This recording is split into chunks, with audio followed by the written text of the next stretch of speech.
let's get this started. Welcome everybody. I am Jennifer Skog with MJ Lifesyle.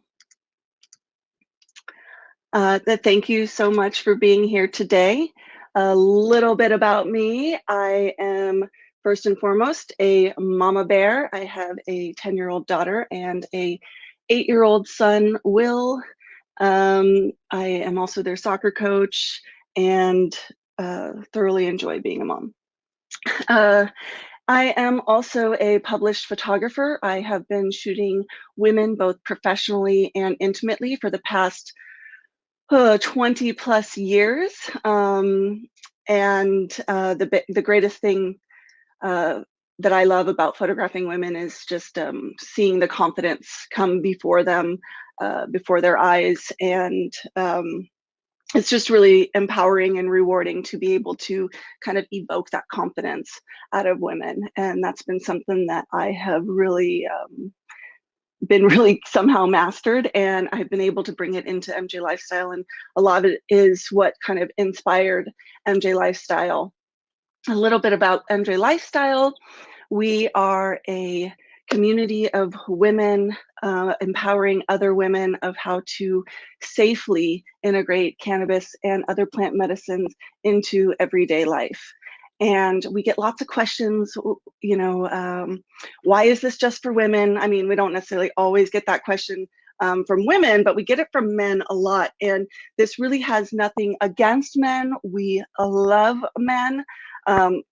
I'm married to a man, and so there's nothing, it's no men versus women, but what's really important for us here and focusing on women is that we are, oh God, I just lost my train of thought for a second. I apologize. I'm looking at like 3 pictures of myself right now. So what's really important is that we're completely different. Men have never had to start their period at 15. They've never been, they've never given birth. They've never, there's many things. I can go further and further, been, sexually harassed at the workforce. I mean, maybe they have, but so, I mean, this is just something that women, we connect with on a whole different level. It's not a man versus woman thing. It's just really just, we're honoring women. I have noticed a huge, just huge misrepresentation of women in the industry, and that's really what kind of brought me to this. Backups, many years when I was a young adult, recreationally just checking out alcohol and stuff. I tried weed when I was 15. I pretty much fell in love with it immediately. Alcohol for me was, it made me very sick, very, I would get sick immediately. And one cool thing about weed for me was I was able to consume it and handle it, and then it would kind of, go away. It wouldn't overly linger. And I actually felt safe. I felt safe in my body. I felt safe to get my friends home safely.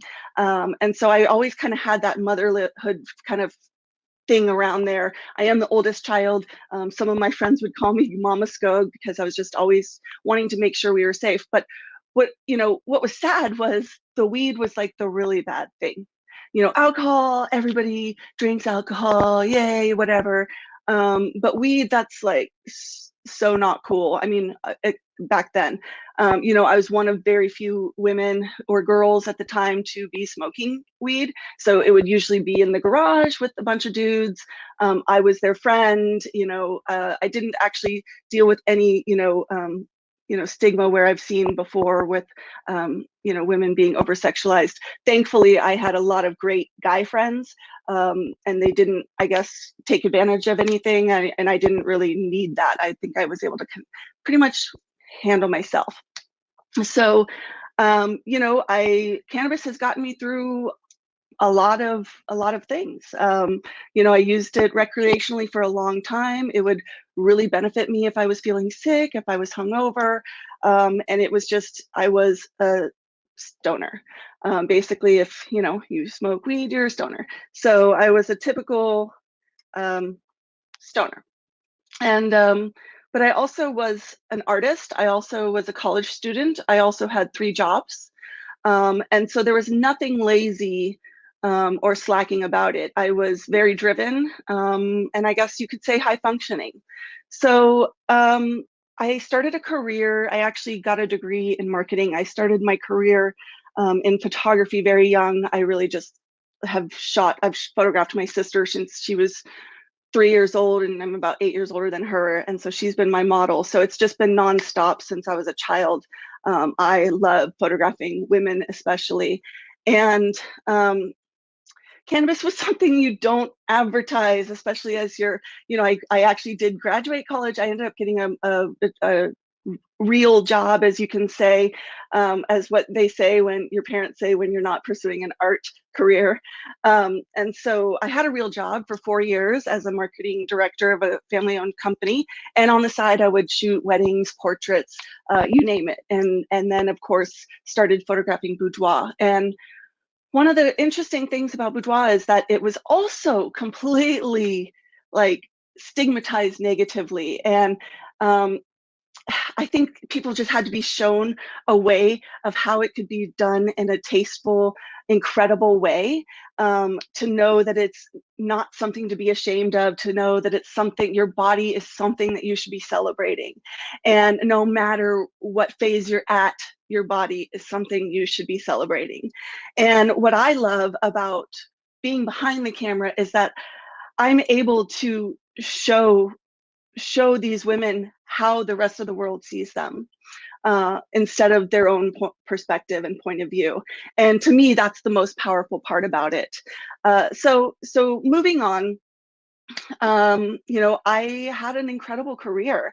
I really kind of went fast really quickly with weddings and going into high-end weddings. I was shooting weddings in amazing places. I got to go to Rome. I got to go to the Amalfi Coast. I got to go to incredible islands, and so it's been a journey. It's been an incredible journey. And then I also started teaching other people how to shoot boudoir, so that it was I don't know, I guess my style. So with that, I was also shooting cookbook covers and just doing a lot of things. And it was something that, while cannabis was becoming legal, it still was something that was totally like not really something you talk about. I actually know that, I was, I guess, in the green closet, as we say. And while my friends from high school or close friends would know that I consumed, the rest of the world didn't. And, at that time, I had a decent following in my photography career. Of course, my parents didn't know. And so I, just kind of hid that. Moved to Kansas City, where it was even more frowned upon, where I had to kind of bring a whole bunch of, I basically had to bring a bunch of vape oil across, and keep myself content in that way. But when I was moving back was during the 2016 election. Whew, that was, yeah, obviously really rough. And we had just gone through in California. I apologize, I'm from California. We had just moved back home to California, and weed had become recreationally legal. So a close friend of mine was like, hey, you don't want to do weddings anymore because you've got children, and I don't want, I didn't want to spend my weekends away from my children. And so, you should get into shooting cannabis. And I was like, no, no, not a chance, not a chance. I was like, I've worked very hard to get where I am, and I'm not about to let my dirty little secret destroy my career. And so she pushed. She knew how much I loved cannabis, how much I loved smoking weed. And so she kind of pushed, and she's like, all right, well, I have a friend who, needs some pictures for his cannabis brand. Will you shoot it with me? And I was like, sure. So I was nervous to even shoot it. There was like 5 pounds of weed there. And I was like, can I get arrested for even photographing it? Like, I was super, super scared. And the photo shoot was amazing. It was a little boudoir-esque. And so that had me a little nervous. But it was kind of like, oh my God, I could actually like smoke weed and shoot at the same time. This is incredible. So one thing leads to another, and I realized that women are not represented in the cannabis space in a positive way, and that kind of made me want to figure out how we can change that narrative. And um, like I said, I was very anonymous. I started MJ Lifesyle as an anonymous account. I wanted to name my daughter Mary Jane and call her MJ. Her name is Jane. My husband did not let me name her Mary Jane, but so so MJ was just like, thinking about it more, like there's so many things with MJ, I wouldn't have necessarily chosen that, but MJ and then Lifestyle just kind of, it was an Instagram available account. And so literally I just kind of started putting some just beautiful imagery of cannabis photo shoots that I would just randomly, get access to. And what was interesting was that it definitely started out very boudoir. And I was having a real big conflict with that because I didn't want to glamorize smoking weed. I didn't want to, because there's just something about it. I still have at the time I had a 6-year-old daughter. And while I do consume, I don't necessarily exhale smoke in front of my children. And everybody has their own reasons. When I was kind of going through the design process of the magazine, I remember my mom saying, "I'm glad you don't have somebody smoking on the cover." And I was like, just thinking that was just her being her. And then I realized both of her parents died from emphysema and lung cancer. So that's something that we need to be aware of and conscious of. And it's all about educating.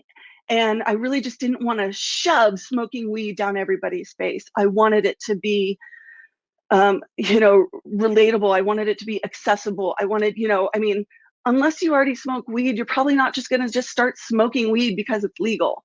Maybe now, I don't know, but usually it was like, you either smoke weed or you don't. So anyway, one thing led to another. I made like this little catalog of what I could do for brands. And I was hoping to shoot for cannabis brands.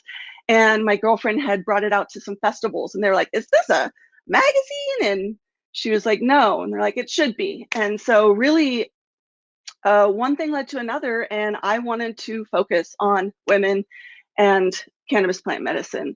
And like I said, I wanted to make it acceptable. I wanted to normalize it. And I wanted to show the amazing women behind these intentional brands that are being created, and praying that we don't all get gobbled up. So moving right along, significant challenges when doing this. The criminalization and war on drugs casts such an unjustified shadow on this beloved plant. And women have been over-sexualized. So that was kind of why we've been over-sexualized and misrepresented. And look at this. If you don't believe me, look at this. Okay, hopefully you can read this. Poor Phyllis Stallknocker. Her name is, in 1944, they called her Weedhead Tramp. Calvin over here just got marijuana peddler.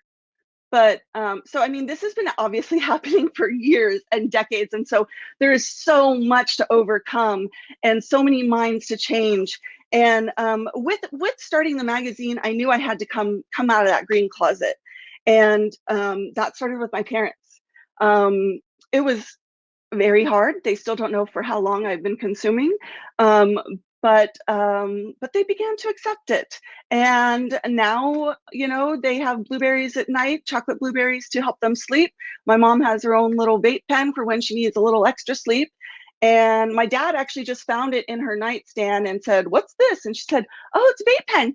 Try it. Maybe it'll help you sleep better." And so he started to smoke on it or vape on it, and thought it wasn't working. So he inhaled extra hard. And obviously that was followed by a lot of coughing. And he had the best sleep he's had in many, many years. So it always makes me feel really validated, as I'm sure you know, when you convert a non-believer to a believer.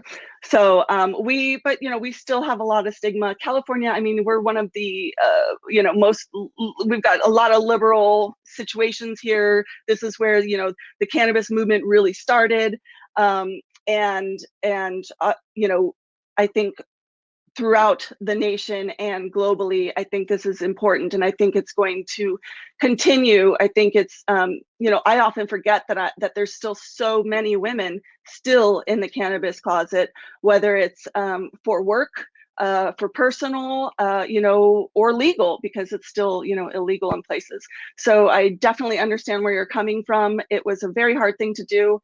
The minute I did it, I felt so free. I suddenly didn't feel like I was a criminal. I suddenly, and I mean, I've never even been, targeted or anything like that. I am obviously have lived a privileged life. But there's so many people whose lives have actually been ruined because of this plant. So there's a lot of things that we need to do, that we need to correct. And so this was really part of the really driving force of what was important to me. The other thing was hemp versus THC. I can't tell you how many moms that I hang out with that don't know the difference. Or one friend said, "Can I drive on hemp CBD?" And it's like, we need to educate that. And I think just making the difference between those two. And yes, there's so many more cannabinoids coming out, and there's all of them do so many different things. But I think the biggest distinction between these is one is intoxicating and one is non-intoxicating. Also, so important is that one is regulated. Well, in legal states, it's regulated. The other, hemp is not regulated right now by the FDA. So that means anybody can put whatever they want in a bottle, slap a CBD label on it, and sell it. And that is incredibly dangerous.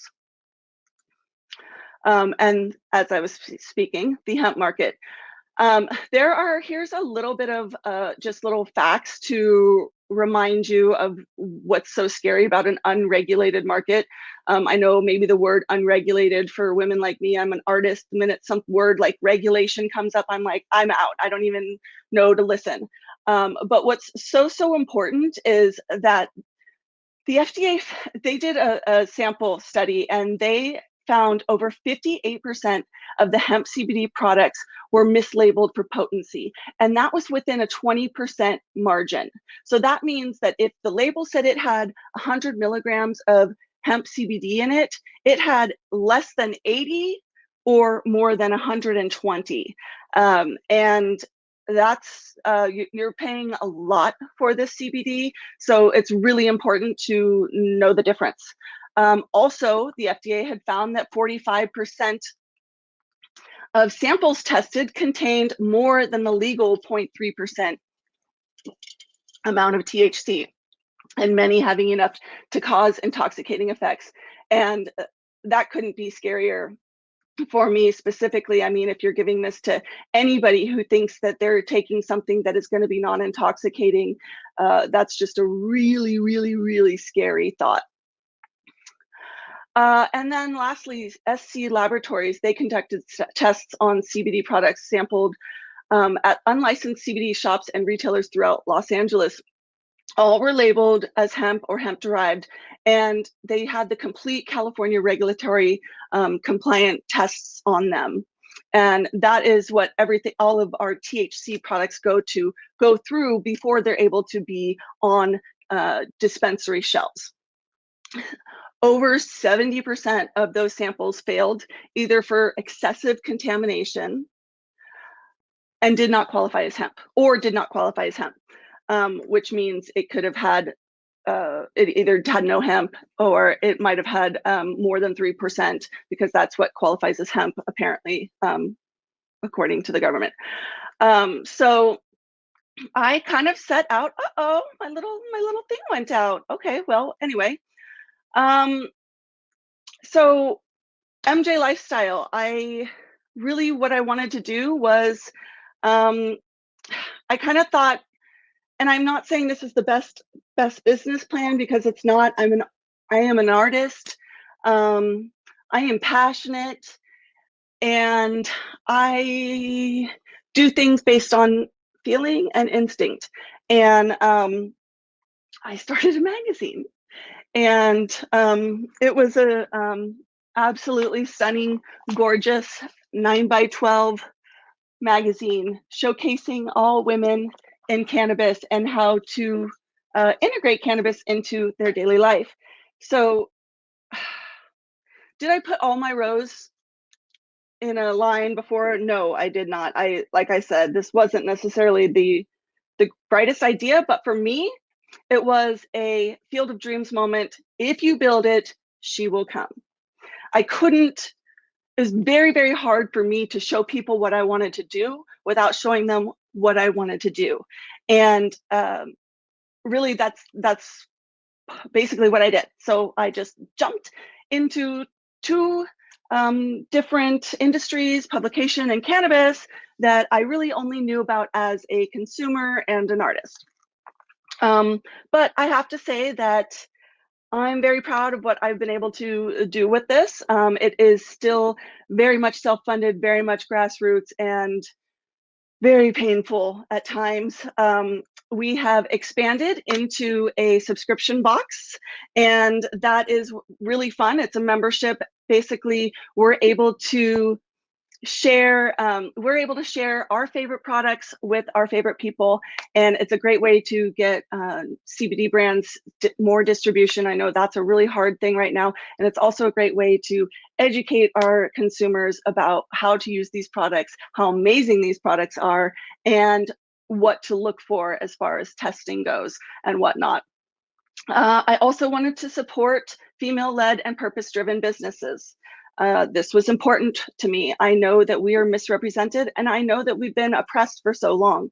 I also know that women, we put so much intention into the work we do. I wanted to showcase that.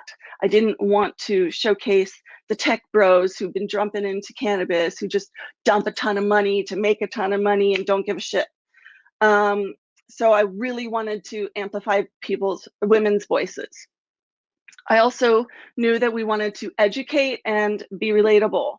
That's another reason why photography for me is so important, because that's showing how to do it. And I know poor Maria was having problems, and she's like, I don't know what to talk about without my art in front of me. And I completely hear what you're saying, because I'm, right there with you. I mean, I want to put my own pictures up just so you can stop looking at this. And lastly, what is so important is you must persevere. I have been doing this now for 4 years, and the women in this industry are so incredible. I have to say, my first event, women's event, was a Tokeativity event. Lisa and Shannon were so incredible. They just invited us up and threw a party, and it was just a really great experience. And I am thrilled to be here now on this stage and platform, hopefully inspiring and educating. But through this all, there is so much perseverance. And, I used to say it about wedding photography: if you don't love this, then you shouldn't be doing it. And that's very much true with cannabis and the movement that things are happening right now. A lot of stuff is happening, a lot of really exciting things. So yeah, so we have printed 4 stunning issues.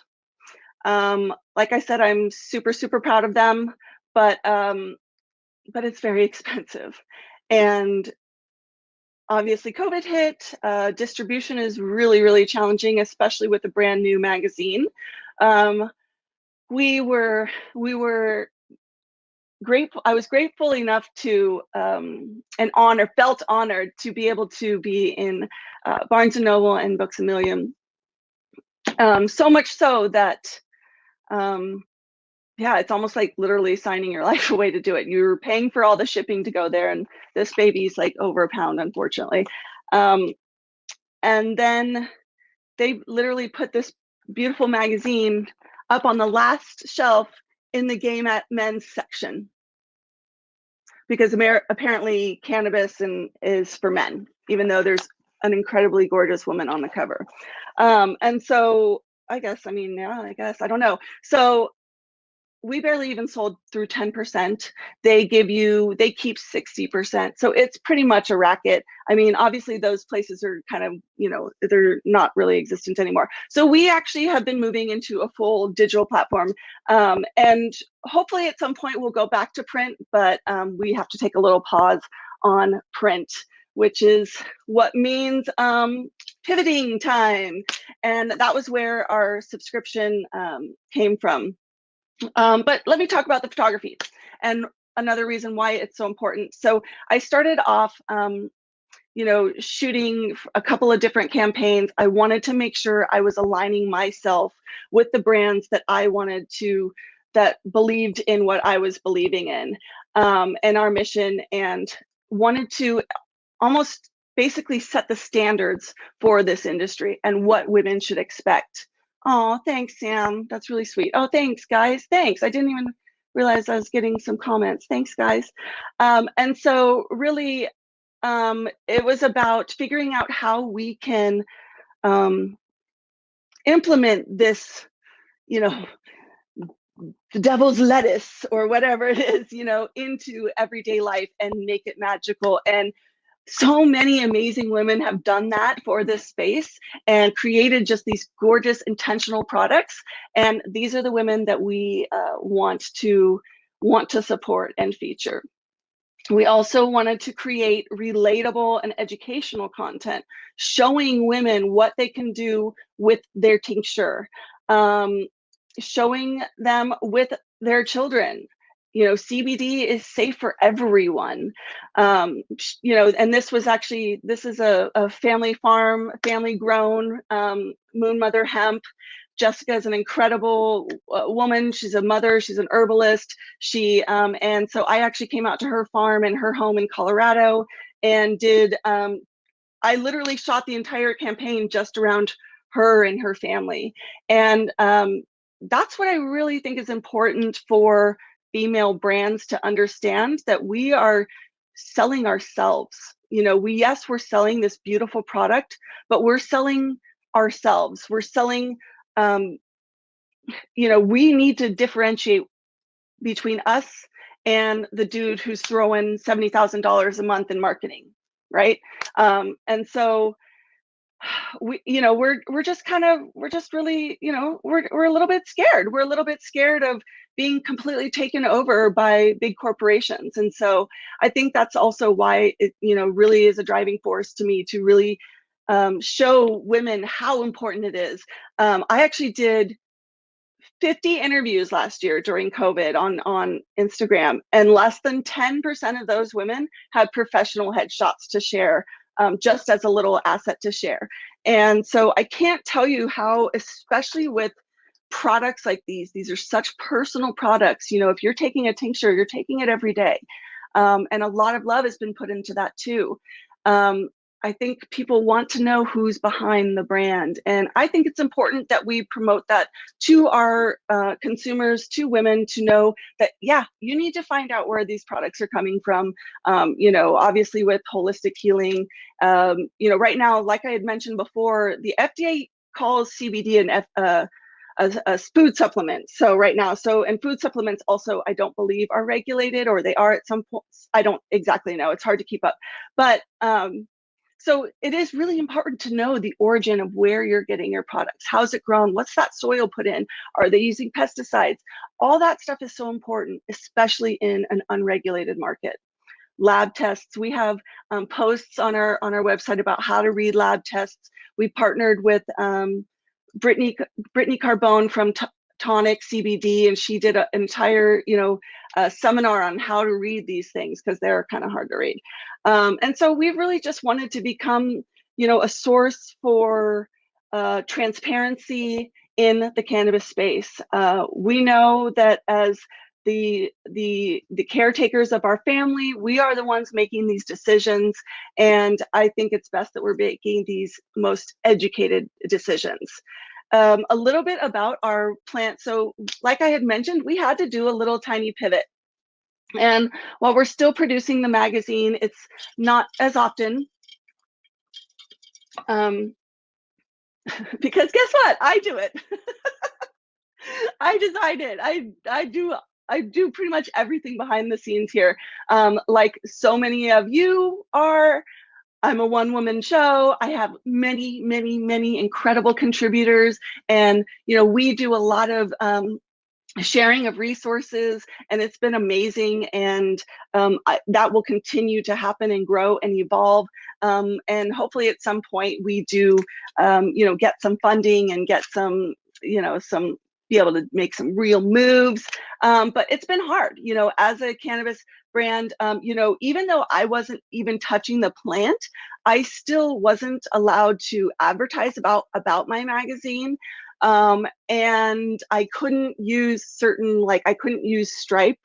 So I was limited on certain things.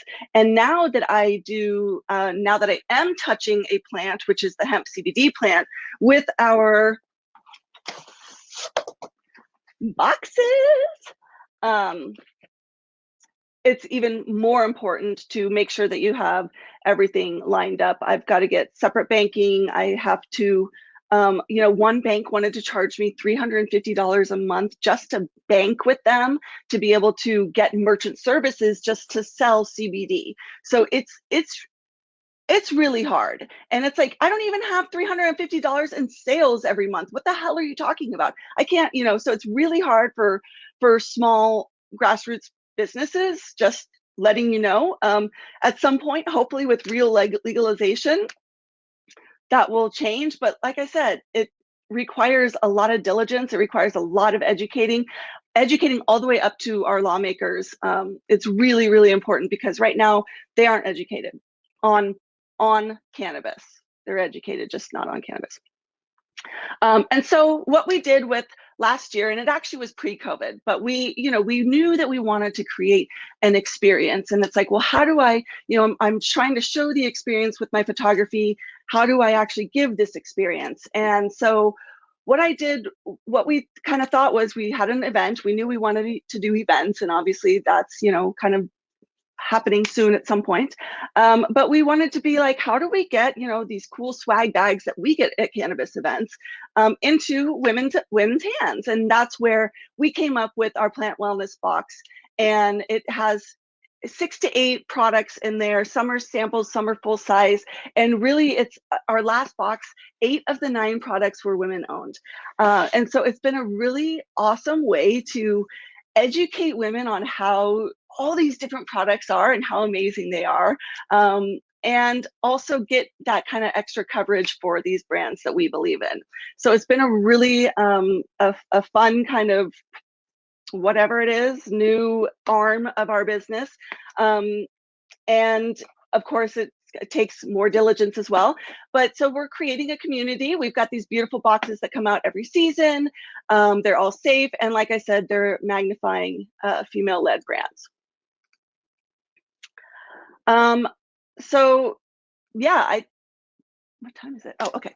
So this is kind of like where I say, we love men. This isn't about men. We just believe that women should represent women in cannabis wellness. Like I said, they've never had a period. They've never been, had a child. There's many, many things that differentiate us. And it really has nothing to do with male versus female. It just has to do with us wanting to support one another and be there for one another. And so I think that is, I believe that's my presentation. I am here. A lot of what MJ Lifesyle is about, peer-to-peer support. And, I study this every single day, and still I'm learning stuff every single day. I have incredible conversations with amazing women almost every single day. And so my mind is so full of just so much greatness that we're working on. And we just have to continue to believe in ourselves and manifest this shit. Because we, if we don't, we will get trampled on, unfortunately. Like I had said before, lots and lots of perseverance and transparency. Does anybody have any questions? Thank you guys so much for being here and listening. I can go on for hours about things that are wrong in the industry, but I don't want to. But I would love to answer any questions if anybody has any questions.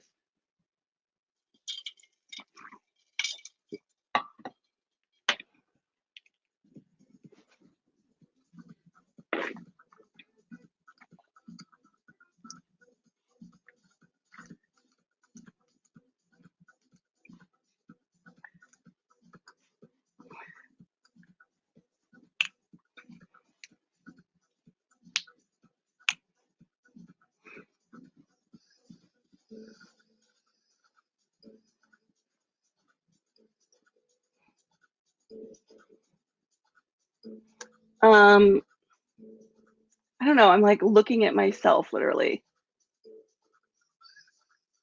Thank you guys for being here. Oh wait, Q&A? Okay, no Q&A.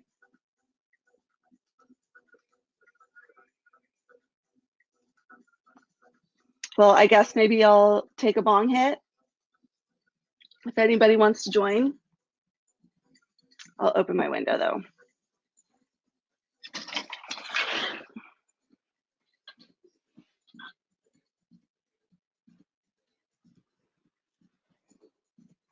I pre-packed it. So I don't get to smoke bong hits very often.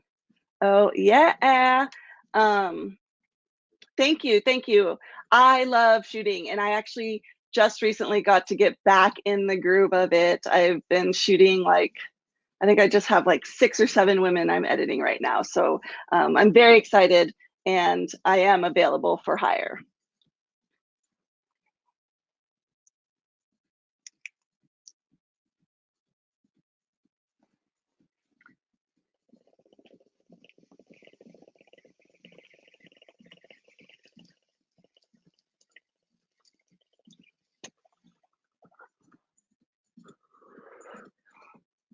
Funny story, my husband made me get rid of my bong. I'm in the Bay, the Bay Area.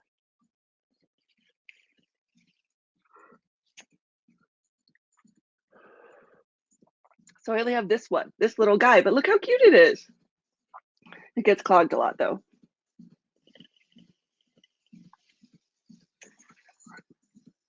So I only bring her out on special occasions.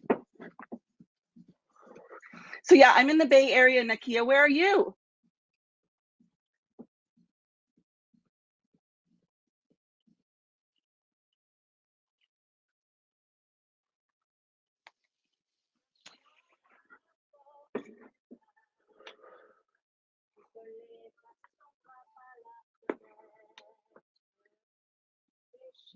That's not far. Oh yeah, here. So just Jen at mjlifesyle.com. Did I discuss photographing the plant at all? I did not, but I definitely can. So I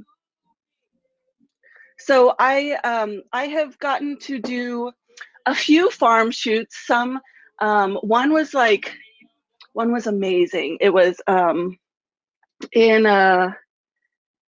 it was like a hybrid, like it was like indoor and outdoor. So it was great that I had both sets of light, because I am primarily a natural light photographer, and I know a lot of the indoor spots are, you know, super like orange or super yellow. Oh, awesome, Bianca. Yeah, indoor, Emily, indoor is so hard. So I am always doing as much as I possibly can to get out of that lighting situation. I mean, obviously you're shooting raw, I would imagine. And then I also am, you know what, let me pull up a photo shoot I did for MD, I think MD Numbers.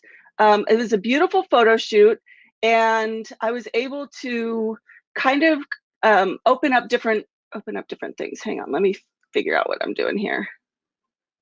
Am I signed in? Open? But you'll be able to see how I made sure I'm trying to, I sometimes will have to take the plant away from it. Let me,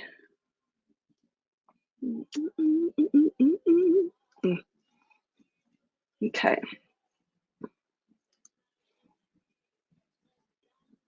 I love these guys. All right, let me figure out how to move my, okay. I'm gonna do share screen, and I want,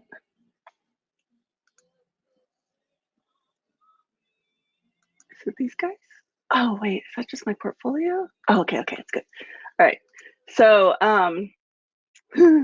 so this is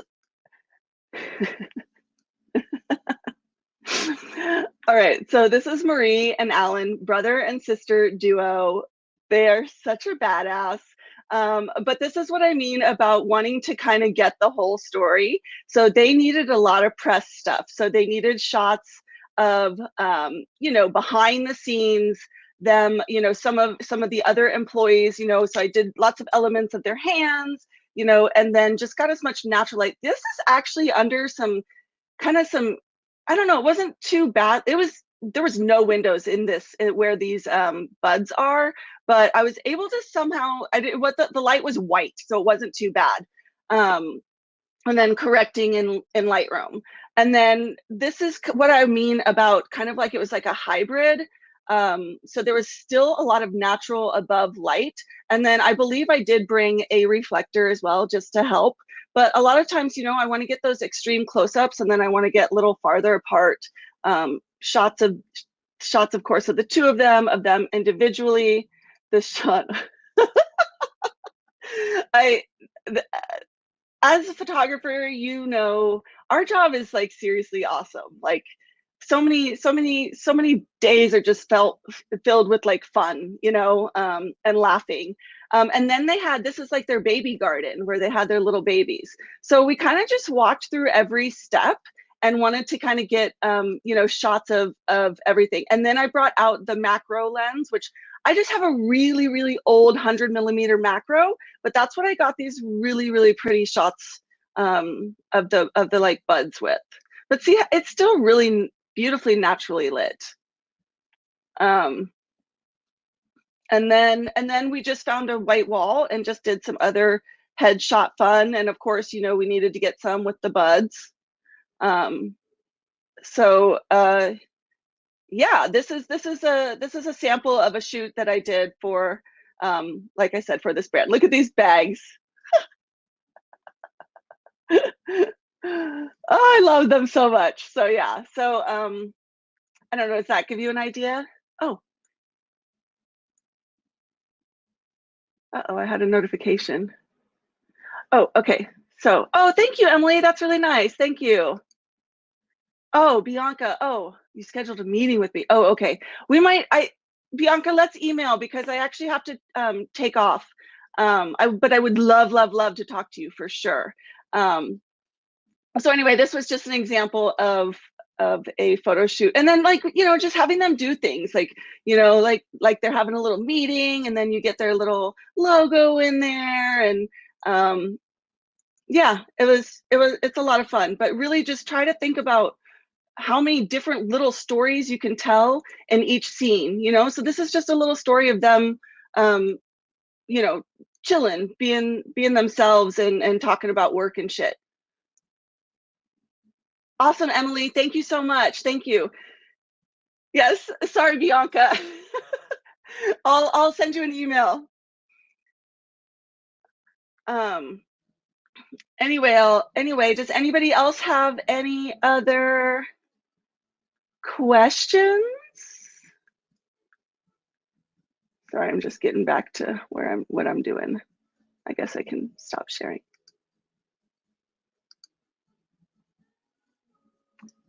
Christina, awesome. Thank you. Thank you, guys. Thanks so much for being here. It's really awesome to. It's weird to look at myself, but it's really awesome to get to see you guys. Thanks, Nakia. Thank you. And yes, I would absolutely love to connect with each and every one of you. I love sharing. I love helping people and sharing knowledge. So, and I know that together we can all do this and make some sort of change. And yes, I got to photograph Cherie over the weekend. This, by the way, guys, if you want to get this bag at Put Color Back in Cannabis, this is a nice bag. It's really big and it has an inside pocket and a zipper. Okay, so most do not have that. So you have to get one and support our babe Cherie. There's a pocket. Yes. Look at that with a zipper. I got some of my I think I got somebody's joint holder on accident. But anyway, yes, this is awesome. I have been taking this everywhere. I took it to my sister's salon. I took it to baseball practice. I take it everywhere. So yeah, lots of amazing women. Come check us out on MJ Lifesyle. Be part of the conversation. And thank you. Thanks, guys.